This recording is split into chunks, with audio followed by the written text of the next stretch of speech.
आज राजन लोगामा ने आजाद उम्मीदवार के तौर पर पर्चा दाखिल किया है। कांग्रेस पार्टी ने राजन लोगामा के साथ धोखा किया। इसका घमंड इतना है कि हुड्डा साहब से भी ऊंचा घमंड है इसके अंदर। कास्टिज्म बहुत इसके अंदर भरा हुआ है। किसी को ऋण है तो मेरी वोट दे देना, नहीं मुझे आपकी वोटों की भी जरूरत नहीं है। लगभग 2 लाख जनता की इज्जत का सवाल है। इतना भयंकर खिलवाड़ कर रही है कांग्रेस पार्टी। आई बार उसी उम्मीदवार को उतार देती है जिससे जनता और हल्का नफरत करता है। उन ठेकेदारों ने पिछली बार हमारे भाई दीपेंद्र हुड्डा को बुरी तरह हराया। इसके ठेकेदारों ने 90% हर गांव इससे के खिलाफ है, न कि कांग्रेस के खिलाफ है। इससे बीजेपी से भी नाराज हूँ और कांग्रेस से भी नाराज हूँ और वर्तमान एमएलए से भी नाराज हूँ। लड्डू के उनके नाम से भी बोलते हैं मेरे को। तो विधानसभा में राजन लोगामा टेंट गाड़ कर धरना पर बैठने का काम कर देगा। और ये स्वास्थ्य और शिक्षा मंत्री थी, इसने हमारे जिले में क्या किया? अगर जनता ने मौका दे दिया सेवा करने का, IMT PGI ये हल्का झज्जर और जिला झज्जर के अंदर होंगे। भूख हड़ताल पर बैठने का राजन लोगामा को बड़ा शौक है। राजन लोगामा को धमकियां मिली थी, आग फार्म भरने जाएगा, हम देखते हैं। मेरे हल्के की जनता मुझे आशीर्वाद दे दे, उसे बड़ा धन्यवाद। मैं किसी को नहीं मानता। भाई झज्जर हल्का देखने वाले सारे दर्शकों ने राम राम। भाई राजन लोगामा पहले कहा था राजन लोगामा भाई इलेक्शन लड़ूंगा, 100% लड़ूंगा। मैंने भी इंडिविजुअल ये विचार रखे थे कि भाई जनता के बीच में जाओ, आपको हो मेरा साथ दो। तो जब टाइम आवे, जब आपको जनता की आकांक्षाओं पे भी खरे उतरना चाहिए। राजन लोगामा भाई साहब, टिकट आपको नहीं मिली कांग्रेस पार्टी की तरफ से। सिटिंग विधायक को यहाँ से फिर से चौथी बार टिकट दे दी जा चुकी है। अब आप जनता के बीच में कैसे जाएंगे? आज आपने निर्दलीय पर्चा भर दिया है, क्या समीकरण आप बताएंगे? पत्रकार महोदय, आपके दर्शकों को और हल्का झज्जर देखने वाले सभी साथियों को मेरा हाथ जोड़कर राम राम। आज राजन लोगामा ने आज़ाद उम्मीदवार के तौर पर पर्चा दाखिल किया है। मुख्य बात मेरी 2 हैं। एक तो कांग्रेस पार्टी ने राजन लोगामा के साथ धोखा किया। उन्होंने पक्का विश्वास दिलाया था कि आने वाला समय आपका होगा, राजन लोगामा का होगा, और मेरे साथ धोखा किया। और लास्ट मौका है ये हल्का झज्जर का। अगले योजना में ओपन हल्का हो जाएगा। ये हमारा हल्का SC है, ये टूट जाएगा। तो मैंने प्रार्थना करी थी कांग्रेस पार्टी के आला जो भी ऊंचे नेता हैं उनसे प्रार्थना करी थी, हल्का झज्जर के किसी भी गांव में एक बच्चे को टिकट दे दी जाए ताकि हमारा अच्छी तरह विकास हो जाए। यहाँ का विकास कार्य दूसरे हल्के में न जाए। और मुख्य बात यह है, ये वर्तमान जो MLA है ये अहंकारी है और इसका घमंड इतना है कि हुड्डा साहब से भी ऊंचा घमंड है इसके अंदर। किसी को जाति पाति नहीं मानती, कास्टिज्म बहुत इसके अंदर भरा हुआ है। और ये किसी कार्यकर्ता को नहीं मानती। आग मेरा कार्यकर्ता है, किसी को ऋण है तो मेरी वोट दे देना, नहीं मुझे आपकी वोटों की भी जरूरत नहीं है। तो राजन लोगामा हल्का वासियों से प्रार्थना करता है, आपके हल्के के अंदर मुख्य रूप से पहली बात यह है IMT होगा, PGI होगा, हल्का झज्जर की सड़कें चकाचौंध होंगी। राजन लोगामा को वोट देकर सफल बनाए, मैं हल्का वासियों यही प्रार्थना करता हूँ। एक ये समीकरण अब जनता जानना चाहेगी आपसे ही कि भाई साहब राजन लोगामा को अगर हम यहाँ से अपनी वोट देते हैं, जिता कर भेजते हैं, तो राजन लोगामा हुड्डा साहब के खेमे में जाएंगे या बीजेपी के खेमे में जाएंगे? बिल्कुल मोस्ट इंपोर्टेंट पॉइंट करे पत्रकार साहब। ये जिसकी भी सरकार बनेगी, और हल्का वासियों से प्रार्थना करूंगा मैं, अगर आप ये चाहेगा झज्जर हल्का का विकास करवाना है तो हल्का झज्जर ये कहेगा जाना है तो जाऊंगा, ना हल्का झज्जर ये कहेगा यहीं बैठ जा। मैं मेरी जनता को भगवान के समान मानता हूँ और जनता का आदेश सर्वोपरि होगा। मैं क्या करूँ भाई, जिसकी सरकार बनती लग गए उसका का विधायक पूरा दे जताई काटिए। तो राजन लोगामा के पास दोनों ऑप्शन।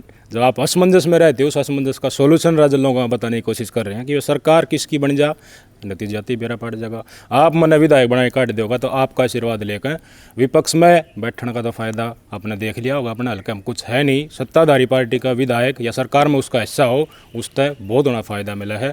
राजन लोगामा भाई साहब, मैडम जी ने ये बोला, दीपेंद्र हुड्डा जी भी नामांकन में आए थे कि ये चुनाव दीपेंद्र हुड्डा जी की इज्जत मान का सवाल है। 15 साल से विधायक है, हल्के का कोई इज्जत मान होता होगा? दीपेंद्र हुड्डा जी के नाम से वो वोट कब तक मांगेगी? खुद की ज़मीन क्यों नहीं है? 15 साल यहाँ और 5 साल कदायत से 20 साल से लगातार विधायक और शिवम अपने बलबूते वोट नहीं मांग पा रही है, क्या कारण है? पत्रकार साहब, उन्होंने तो एक व्यक्ति का ये कर दिया कि मेरी इज्जत का सवाल है।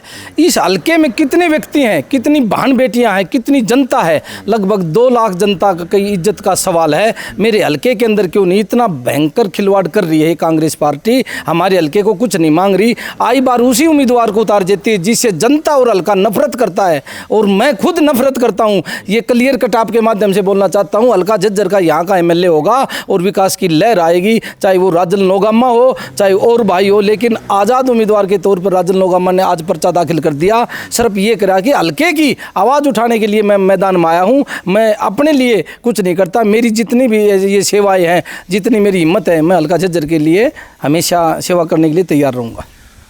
इलेक्शन बिल्कुल न्यू खड़ा है भाई साहब, जिसका पक्ष में माहौल बनता लगातार चला गया उससे की लहर बन जाएगी। सबसे पहली बात यह पूछना चाहूँगा, 12 वर्षीय आंतरिक बड़ा मुद्दा बना हुआ है। मत्तनेल गांव के कई गणमान्य व्यक्ति आ जा रहे थे, उनसे मैंने पूछा, वो नहीं बोले बहन जी का तो जन्म मत्तनेल में नहीं हुआ, ना बहन जी यहाँ पर पढ़ी, और मत्तनेल के सिर्फ 10 आदमी नाम जाना है, 11वें आदमी का नाम नहीं जानती। मत्तनेल गांव के लोग, जहाँ मत्तनेल की बेटी बहन जी अपने आप को कहते हैं मैं हल्के की बेटी हूँ, ये मुद्दा 12 वर्षीय आंतरिक आप कैसे देख सकते हैं? आप इस हल्के के नेटिव हैं, आपके साथ आप बोल रहे हैं कांग्रेस पार्टी ने खिलवाड़ किया है, क्या कहना चाहोगे? इन्होंने पिछली बार ये 2, 3, 4 ठेकेदार गांव में पाल रखे थे। उन ठेकेदारों ने पिछली बार हमारे भाई दीपेंद्र हुड्डा को बुरी तरह हराया, इसके ठेकेदारों ने, और अब की बार ये ठेकेदारों से दूर रहे तो कुछ फ़ायदा होया। लेकिन मैं ये कहना चाहता हूँ, इसने गांव के अंदर 2, 4 ठेकेदार पाल रखे, उन्होंने पूरा गांव को इतना बुरा हाल कर रखा है, आप पूछ नहीं सकते। गांव की इज्जत और आबरू का उनका ध्यान नहीं है, सिर्फ वह यहाँ जाकर इसके पास जाकर ठेका ले लेते हैं, पूरा गांव आपकी तरफ है। लेकिन मैं कहता हूँ 90% हर गाँव इससे के खिलाफ है, न कि कांग्रेस के खिलाफ है। तो व्यक्तिगत नाराज़गी के कारण बहुत गांव ग्रामीण इलाके और हल्के में बहुत माहौल वकील साहब खराब बता रहे हैं। एक आपसे लोग पूछेंगे, दबी जबान में पूछो या राजनीतिक आचरण में पूछो कि भाई साहब मैडम के खिलाफ खड़ा हो गया है, टिकट नहीं मिली, तो कहीं बीजेपी वालों से तो संपर्क नहीं हो गया है, उन्होंने तो कुछ लालच नहीं दे दिया है, ये आप अपने आत्मसम्मान की, हल्के के आत्मसम्मान की लड़ाई लड़ रहे हो या फिर विधायक को हराने की आपकी कोशिश है? देखिए, मैं हल्के के आत्मसम्मान की लड़ाई लड़ रहा हूँ, हल्के की आवाज़ को ऊंचा उठाने की लड़ाई लड़ रहा हूँ, हमारी आवाज़ बुलंद हो ये कर रहा हूँ, इसलिए मैंने पर्चा दर्ज कराया। मैं इससे बीजेपी से भी नाराज़ हूँ और कांग्रेस से भी नाराज़ हूँ और वर्तमान एमएलए से भी नाराज़ हूँ, क्योंकि 15-20 साल से मेरे हल्के के अंदर कुछ नहीं हुआ। राजन लोगामा पिछली 1 फरवरी से धरना पर बैठा था, सभी ने मेरे खिलाफ आवाज़ उठाई थी, आगे अपनी राजनीति चमकाता है फलाना ढिमका। राजन लोगामा ने कोई राजनीति नहीं चमकाई, सभी भाइयों का सहयोग होकर, आसपास के भाइयों का सहयोग हो गया, आज वो बिरोड वाली सड़क का कार्य जोरों पर चल रहा है। जब वो टेंट में बैठे थे राजल भाई साहब, हम भी सुनाया करते होते हैं, उसी टेंट पे मैंने कही थी भाई इस टेंट से आवाज़ लकड़ेगी ये बुकाड़ आग भाई हमारा विधायक ऐसा हो जो इजीली एक्सेसिबल हो, आराम से उनके घर पर जाकर बातचीत कर सके, कोई बचौलिया ना बने, उनके पास सुख दुख में हमारे वो साझी हो सके, हर मुद्दे उनके पास आसानी से पहुंचा सके। उसके बाद आज राजन लोगावा कहाँ खड़े आप देख सकते हैं, रोड के लिए राजन लोगावा लड़ाई थी, मैं गवाह हूँ उस बात का, आप सब लोग उस बात के गवाह हैं, बड़े बड़े अधिकारी आए थे, उसके बाद ही रोड का निर्माण कार्य शुरू हुआ था। अपने हल्के में कई मुद्दे पेंडिंग हैं, IMT उधर लगी, हमारे तो सिर्फ एक पावर प्लांट लग गया, कोई यूनिवर्सिटी अपने पास नहीं है, हल्के की जनता जानना चाहती है। अगर राजन लोगावा को मौका मिलेगा तो ये नहीं कि विधानसभा आवाज़ उठा दी कल रख नहीं बनाएंगे राजल साहब, हम न चाहिए अगर मुद्दा के ऊपर ना लड़ा, जनता का बीच में आकर भी और सरकार के साथ भी ना लड़ा तो वह बात बर्दाश्त नहीं होगी। देखिए पत्रकार साहब, लोग मेरे को राजनीतिक तौर पर नहीं देखते, धरना के तौर पर देखते हैं और लड्डू के नाम से भी बोलते हैं मेरे को। मैं वहाँ अगर हल्का झज्जर ने विधानसभा में भेज दिया, अगर राजन लोगामा की ये मांगों पर गौर नहीं करी, कोई भी सरकार हो, विधानसभा में राजन लोगामा टेंट गाड़ कर धरना पर बैठने का काम कर देगा। राजन लोगामा किसी से नहीं घबराता। लोग ये जानना चाहते हैं मुद्दों से आप कितनी परिचित हैं, अपने झज्जर हल्के में क्या क्या मुद्दे पेंडिंग है और विकास के लिए नई गाथा गढ़ने के लिए आपके मन के विचार क्या हैं झज्जर हल्के के लिए? देखिए साहब, शिक्षा, स्वास्थ्य और रोजगार 3 मुख्य मुद्दे हैं। इन मुद्दों से हमारा झज्जर हल्का, झज्जर जिला ही पिछड़ा हुआ है। हर जिले के अंदर अच्छी तरह बिल्कुल हर जिला तरीके कर रहा है, लेकिन मेरा जिला झज्जर बुरी तरह पिछड़ा हुआ है। और मैं इनसे पूछना चाहूँगा जो यहाँ से बीजेपी और कांग्रेस की टिकट लेकर यहाँ पहुँचे हैं, उनसे पूछना चाहूँगा आज 10 साल हो गए बीजेपी की सरकार ने, उसने हमारे ज़िले में क्या कर दिया? और ये स्वास्थ्य और शिक्षा मंत्री थी, इसने हमारे ज़िले में क्या किया? ये सवाल लेकर मैं जनता के बीच में जाऊँगा, चाहे जनता मुझे वोट दे चाहे न दे, लेकिन राजन लोगामा की लड़ाई मुद्दों पर रहेगी। शिक्षा मंत्री थी तो एटलीस्ट एक यूनिवर्सिटी अपने इलाके में होनी चाहिए थी, अपने इलाके की माताएं बहन बेटियां जो जाती हैं रोहतक में जाकर PGI में रहना पड़ता है उनको, एक इंडस्ट्रियल पार्क जो उस साइड लगे वो अपने साइड होना चाहिए ताकि एम्पल संख्या में लोगों को रोजगार मिले। वो गुड़गांव फरीदाबाद वहाँ जाकर रोजगार कर रहे हैं। इन मुद्दों के ऊपर आप लड़ाई लड़ेंगे या नहीं लड़ेंगे? IMT और यूनिवर्सिटी 100% लड़ाई जारी है मेरी, अभी भी लड़ाई जारी है, लड़ाई लड़ रहा हूँ और लड़ाई लड़ूंगा। अगर जनता ने मौका दे दिया सेवा करने का, IMT PGI ये हल्का झज्जर और जिला झज्जर के अंदर होंगे, और नहीं तो राजल नौगामा उसी वक्त त्याग पत्र दे देगा, धरने पर बैठने का काम करेगा। भूख हड़ताल पर बैठने का राजल नौगामा को बड़ा शौक है। राजल नौगामा से बिल्कुल पिन पॉइंट जो आपके मन में सवाल थे वो सारे मैंने इनसे पूछने की कोशिश की। कोई सवाल रह गया तो आप कमेंट करके ज़रूर बताइएगा। राजल नौगामा घर घर जाने वाले हैं, गांव-गांव जाने वाले हैं। इन्होंने पूरा पैम्पलेट भी तैयार कर लिया है, मुद्दों के साथ आपके बीच आने वाले हैं। भाई साहब ये तो है ब्यूत भाई राजल भाई साहब का है नहीं, आप सबको पता है। उनके पास बड़े बड़े संसाधन हैं, और संसाधन कुछ ऐसे भी हो सकते हैं लीगल तरीके से भी आपको दबाने की कोशिश, पार्टी की तरफ से दबाने की कोशिश। हार तो नहीं मान जा राजल, पाछान तो नहीं हट जाएगा, वापस तो नहीं ले लेगा ना मनकन। पत्रकार साहब कल धमकियां मिली थी, राजल नौगामा को धमकियां मिली थी, आग फार्म भरने जाएगा, हम देखते हैं कितनी गाड़ी लेते हैं।